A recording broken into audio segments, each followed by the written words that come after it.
So everybody will tell you, don't worry about what other people think. Just do you. Be authentic.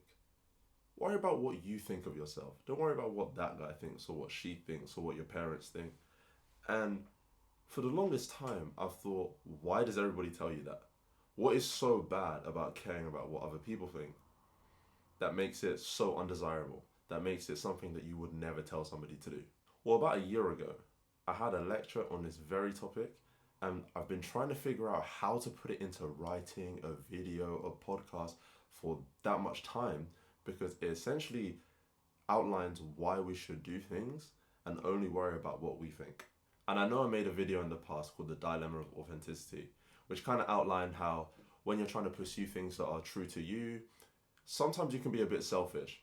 And I think this topic, or the way that it's explained, or the way I'm going to explain it, will kind of quell that dilemma and make it so that being authentic is not actually really selfish and self-interested, and you actually can leave room for other people too.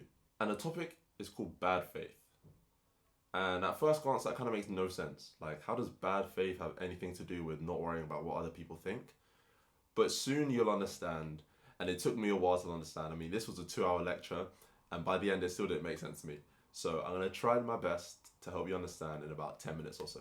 And as much as I've been trying to avoid saying his name because it's like the biggest tongue twister ever, Jean-Paul Sartre, I hope I did well, is the author of all the concepts that I'm going to be talking about. So I'll leave all the references to all that stuff in the description. And the cool thing about this video is that most of the stuff that I'm going to talk about is stuff I got from my lecture slides. So I can just throw that in. So if you see any weird stuff like the next slide you're about to see, just know that it's because my lecturers are just very interesting people and they like to throw random stuff in my slides. But the fundamental concept or idea that Sartre uses is that existence precedes essence, which means that the fundamental ways that we live are up to us. There's no hard facts about us as human beings that exist before we do anything. And as this slide says, I couldn't just decide that I was a giraffe because nothing about the way that I've lived constitutes me being a giraffe. And more importantly than that example, it shows that we do not have a set of ends or motives which are there, fixed in place prior to choice. But what does this have to do with bad faith and not worrying about what everybody else thinks of me? Well, Sartre argues that people who are in bad faith deny the idea that existence precedes essence. Essentially, these people think that there's something about them that's just true and they have to live up to that before they even do anything. So these people that are in bad faith essentially assign characteristics to themselves that their actual existence hasn't cultivated. For example, if I just decided that today I'm a gym goer and my actions haven't shown that I actually go to the gym, then I'm in bad faith. To give you a more concrete example, this is one that Sartre writes about, talking about this waiter who essentially just assigns the essence of being a waiter to himself and essentially just trying to convince himself and everybody else that his being a waiter is exactly who he is. Sartre would argue that this person is not really just a waiter, but they're choosing to just be a waiter. The fact that they are a waiter has nothing to do with any fixed traits or fixed ideas about that person or their characteristics, and instead it's all just an elaborate ruse from this person to try and convince everybody that that's exactly who he's supposed to be. And just to give you a more contemporary example of someone who's like this, or some of the consequences of being like this, is that it kind of gives you excuses to be a certain way. Imagine I told everybody that I knew that I just grew up and I had a terrible childhood and I have anger management problems, right? If I continue to do terrible things to people, if I crash out all the time, if I'm punching walls, and I just say, well, this is just who I am, then you're kind of excused from all that rubbish that you're doing, right? And I think this is somewhat, Sartre doesn't write about this, but I feel like this is somewhat why he proclaims that existence precedes essence, because one of the drawbacks of it being the other way around is that you can essentially be ignorant, or you can have terrible traits and just explain it away to the fact that that's just who you're supposed to be, or these are the fixed traits that you just have. But it's not really clear right now why it's such a big problem to give yourself characteristics or ascribe yourself characteristics that your actions haven't actually cultivated, because to you, you can get yourself to believe anything.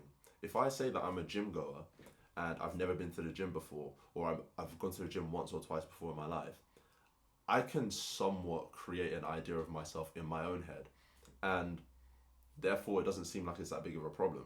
But this is why Sartre says one of the most iconic lines that he's ever said, that hell is other people. And what he means by this is that the problem is not what you think of yourself when you ascribe these characteristics that you don't really have. The problem is what everybody else thinks, or trying to get everybody else to believe those things. But before we can go into what Sartre says about hell being other people, we have to understand the two concepts about being that he ascribes. The first of which is being for itself, which just includes consciousness and self-consciousness. So essentially just an understanding or an idea of what's going on around you, and a heightened even awareness of the things that are happening to you personally. Radical freedom, which is just the idea that every human being is able or has the capacity to just choose what they want to do. Essentially, it's just a convoluted way of saying that everybody has free will, or is able to make decisions that are totally random and spontaneous whenever they'd like. And the third is facticity, which are essentially just hard facts about you. And this is not to be confused with what I just said about there not being hard facts about your character. These are just hard facts about who you are. So where you were born, what your circumstances are, who your parents are, your skin color, your social class, those kinds of things are your facticity. Whereas hard facts about your character, you being nice, you being a gym goer, those are things that are not really fixed. So that's what Sartre calls being for itself, but he then contrasts that with what he says people who are in bad faith are, which is being for others. So Sartre comes about being for others in a really long-winded and convoluted way or example, which I'm not going to get into because it's just far too long.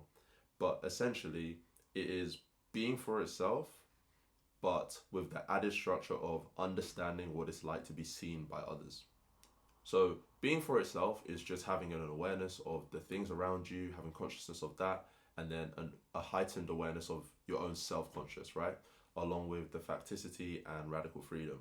Whereas being for others is all of that with the added idea that you know what it's like to be seen by other people.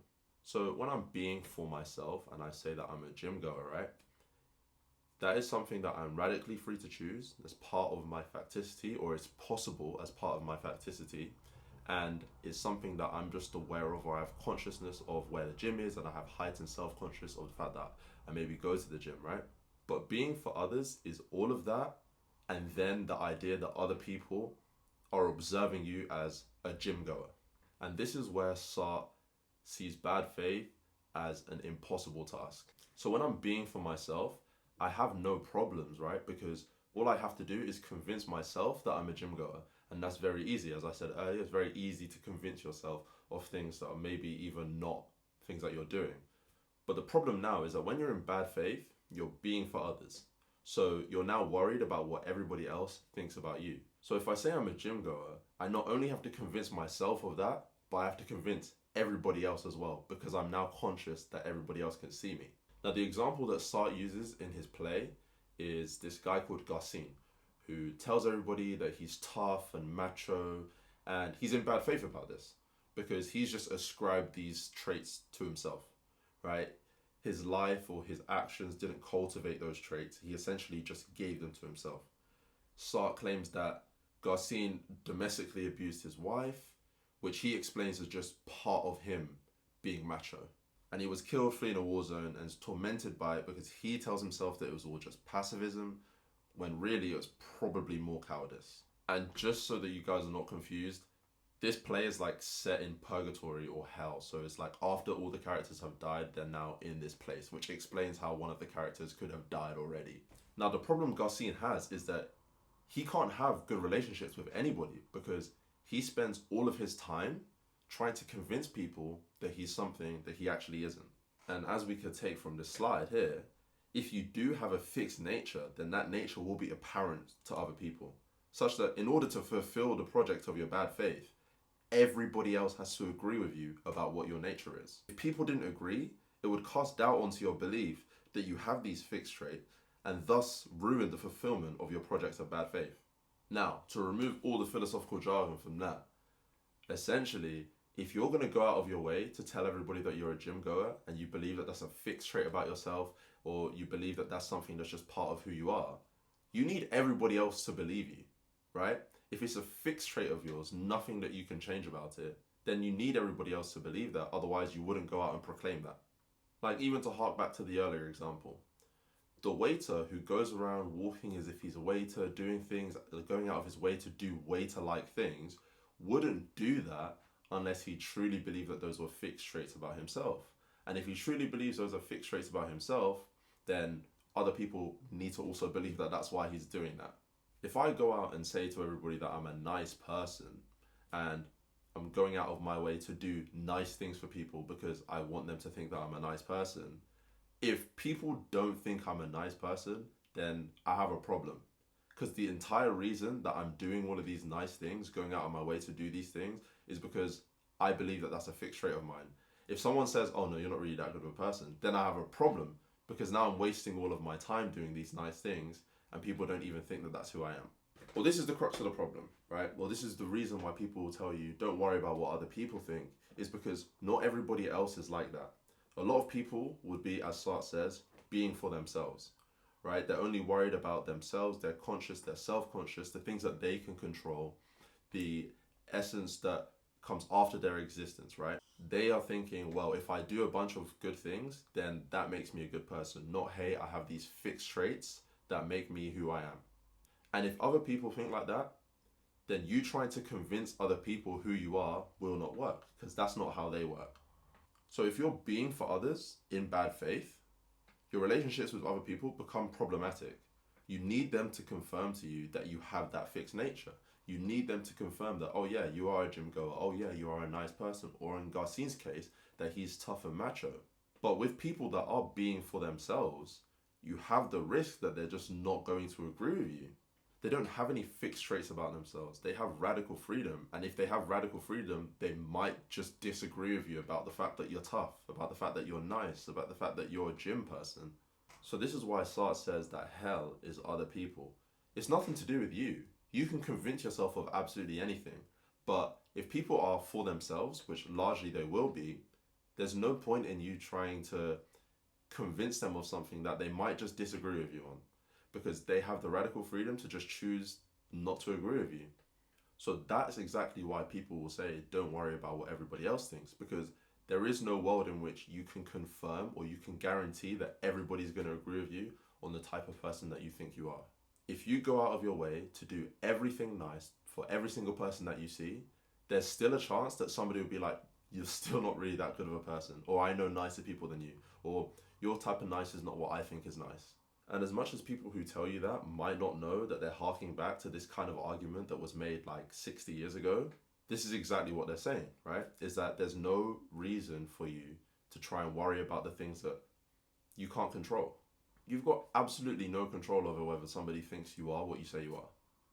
All you can do is be for yourself and know that you have radical freedom to do whatever you want, and that those traits will be a product of the actions that you perform. Like I said in the beginning, if your existence precedes your essence, then everything that you do will build up those traits that you then can say that you have. If I go to the gym 100 times in a year, I can say that I'm a gym goer. I don't need to worry about what everybody else thinks because my actions have given me that trait. Well, that is a prime example of being for yourselves, or just worrying about what you think, right? If you have a certain threshold about what it takes to be a nice person, or what it takes to be a gym goer, or what it takes to be tough and machismo, all you need to do is meet that threshold for yourself. Because even if you do meet it and you go out and tell people, there'll be somebody who has a different threshold. There'll be somebody who disagrees with you. So if you're being for others and you're in bad faith saying, look, I have this fixed trait that I am something, no matter what you think it takes to be that, somebody will disagree with you. And hell will be other people. If you're just true to yourself and authentic, which a lot of people again will tell you to be without knowing that this was argued for 60 years ago, then it's totally different. You don't need to worry that other people have an idea of what it is to be tough or what it is to be a gym goer, because that has nothing to do with you and your own radical freedom. The valuing of radical freedom in and of itself carries no requirement that everybody else agrees with you. And just to get rid of all of the big fancy philosophical words again, if you just do the things that make you feel authentic, that are true to yourself, that you chose to do, not worrying about what Jill or Jack or Sally or Sam thinks about you, then your relationships with all of those people will be far better. Because you're not worried about if they think that you are what you say you are. You just are what you are. And that's all you care about. And that's why I said at the beginning that this is so different from the dilemma of authenticity, where you feel like being authentic is selfish or doing things for yourself is selfish, because this has nothing to do with the value or what you're getting out of it. This is just about worrying about your relationships with other people. If you're being for yourself, you don't have to worry about what everybody else thinks, because you don't carry the requirement of seeing yourself through everybody else's conscious. When you say that you're a good person, that has nothing to do with what everybody else sees and everything to do with just the things that you chose to do and those traits being made up of the actions that you actually performed yourself. But yeah, long story short, don't worry about what everybody else thinks, because there will always be that one person who disagrees with you. So if you make it your mission to convince everybody of something, you will fail. There is absolutely no chance to succeed or something like that. So yeah, that is exactly why everybody tells you, don't worry what everybody else thinks. Right, so I hope you guys enjoyed. I definitely did. It was this probably the most random video I've ever made, because I was actually working on, so this like lecture that I'm talking about was from last year, and I'm actually working on stuff for this year. Like I was writing some of my essays, like my plans and whatever, and I was literally just having a break and I saw something on my phone that reminded me of this, and then just wrote a plan, put the camera up and just started talking. So this might actually be the most random video I've ever made, but somehow I feel like it's valuable. So yeah, I hope you guys enjoyed, and I'll see you all on the next one. Peace.